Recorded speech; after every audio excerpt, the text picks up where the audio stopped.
Brand new work requirements for food stamp recipients, thanks to the big, beautiful law. Those kick in today and could save taxpayers billions. Fox Business's Darren Botello joins us now from Capitol Hill with more. Hey, Darren. Hi, Dagan. So starting today, millions of food stamp recipients all across the country are going to have to work, volunteer, or participate in job training for at least 80 hours a month. Those are the new requirements. As you said, this is all under the One Big Beautiful Bill that was passed this past summer. And if you don't, you can only receive benefits for 3 months in a 3-year period. This applies to Americans 55 through 64 years old who may have children 14 to 18 years old. This also ends previous exemptions for many homeless people, veterans, and young adults aging out of foster care. Here's SNAP by the numbers. 42 million Americans are on it, with a majority at or below the poverty line and in households that include children, seniors, or someone with a disability. Now, according to the Congressional Budget Office, the new requirements are expected to reduce the average monthly number of SNAP recipients by about 2.4 million people over the next decade. Here's Agriculture Secretary Brooke Rollins talking to Fox about allegations of SNAP fraud and even illegal immigrants using the program under the Biden administration. We asked every state for the first time in history, and this was in February, to send us their data and let us, with DOJ and a war room, actually start going through this data to better understand how this explosion of SNAP benefits happened under Joe Biden. We've studied about $100 billion in spend. We have found thousands and thousands of illegal use of the EBT card. We have been moving people off of SNAP. We've got almost 700,000 people, I think, we've moved off.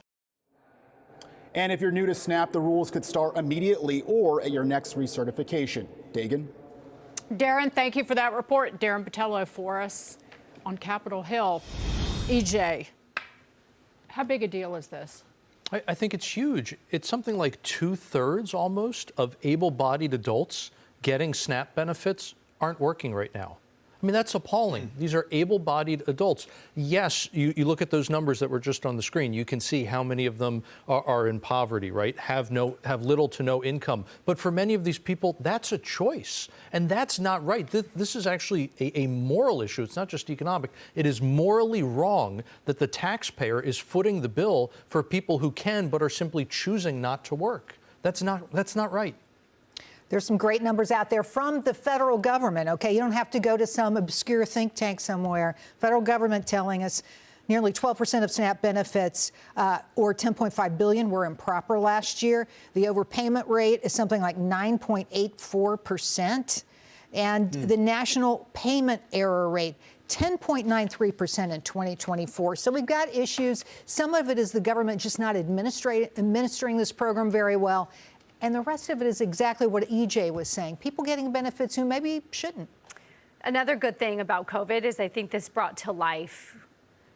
I remember my dad in the middle of COVID saying, I can't hire enough people because they're getting paid more to stay at home. And I can't meet the government's per hour wage. I can't do it. And I try to hire them and they laugh at me saying, I'd rather stay home and collect more money than work and collect less money and then pay taxes on the money that you're going to pay me. So I think COVID was a very good example, and I think eye-opening for a lot of small business owners out there who were like, oh my gosh, you're right. Like, people will not come to work because they're getting paid to sit at home. But on the other hand, and Brian, you and I started to get into this debate last week, and I want to bring it up again. I firmly believe in my blood, like you said, there is dignity in work. Work is a moral issue. It's good for the soul, it's good for families, it's good for communities, it's good for your work ethic, it's good for kids to see moms and dads go off to work every day. And I firmly believe that Americans in this country actually do want that. I spoke with a lot of people during COVID, and they said, I don't want another government handout. I want you to let me open my business, open up the economy. I don't want a loan. I want revenue, and I want profit.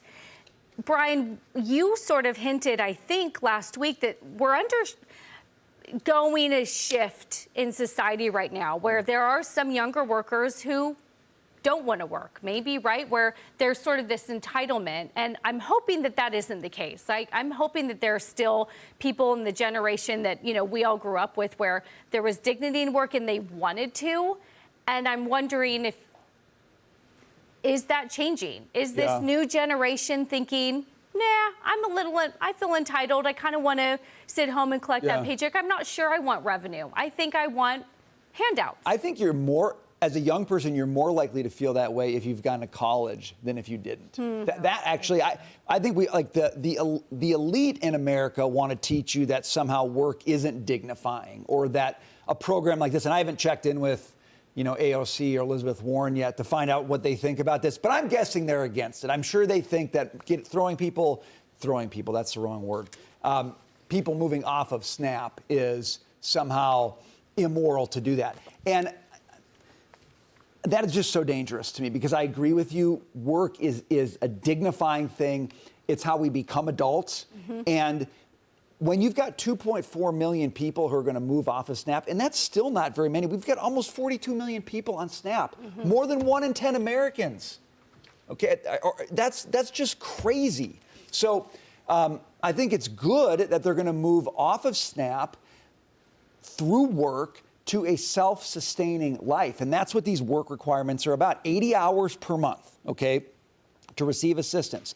That's not a 40-hour work week, obviously, but it does require people to get in the game. And that is the most helpful thing you can do for somebody, is to move them into a game they can play themselves and sustain themselves and their family with. Can I just say one quick thing here, though? I don't think we get rid of SNAP. I don't want to get rid of SNAP. I think there are people out there who need it and deserve it, and we should be helping. We have to have an open heart to that, right? But who's calling to get rid of it? I don't think anybody's calling to get rid of it. No, but I think it could easily be misunderstood what we're saying here, and I don't want it to be misunderstood. We just want the program to be run efficiently, help the people who need help. I just think about how much was stolen from Paycheck Protection, the unemployment benefits, and the EIDL loans, the emergency loans that went out from the Small Business Administration during COVID, because the government, the federal government, and President Trump was running the country at the time, shut the government down and just sent hundreds of billions of dollars out. I think it was, trillions. I think $500 billion was stolen, just stolen. And they're still trying to prosecute people for stealing it. And I just look at the recklessness. We focus on SNAP, but the recklessness of government, looking at the budget numbers, we're running a $284 billion budget deficit in October, that government spending didn't fall, even adjusting for payments that were made in October that should have been made in November. Government spending was flat. If you don't adjust for that time shift, government spending in October, when the government was shut down, was up 18%, $689 billion. Just the wide open, full throttle, hammer down recklessness of this government. Because the next time the country slows down, the economy slows down, it's going to be spigots open again. Am I wrong? I'm looking at you. Answer me. Well, the amazing thing is you're seeing these kinds of deficits when there's not an emergency. Right. That's my point. COVID. When the government was shut down, you were seeing these kinds of deficits. So like you said, Dagan, once a recession hits and tax revenue goes down and entitlement spending goes up, it only gets worse, a lot worse. And I think that's probably explains some of the movement you've seen recently with Treasury yields. Well, good on Brooke Rollins, the administration, for doing this. They're not going to get any credit from it from the left, and good on them for doing it. Go ahead. Yeah, no, I'm just... No, what you were saying, good on them for, I was getting ahead of my skis. Good on them for, finish your sentence, I interrupted you. Doing this. Okay. You were right on your skis there. You were ski jumping like Eddie the Eagle into that.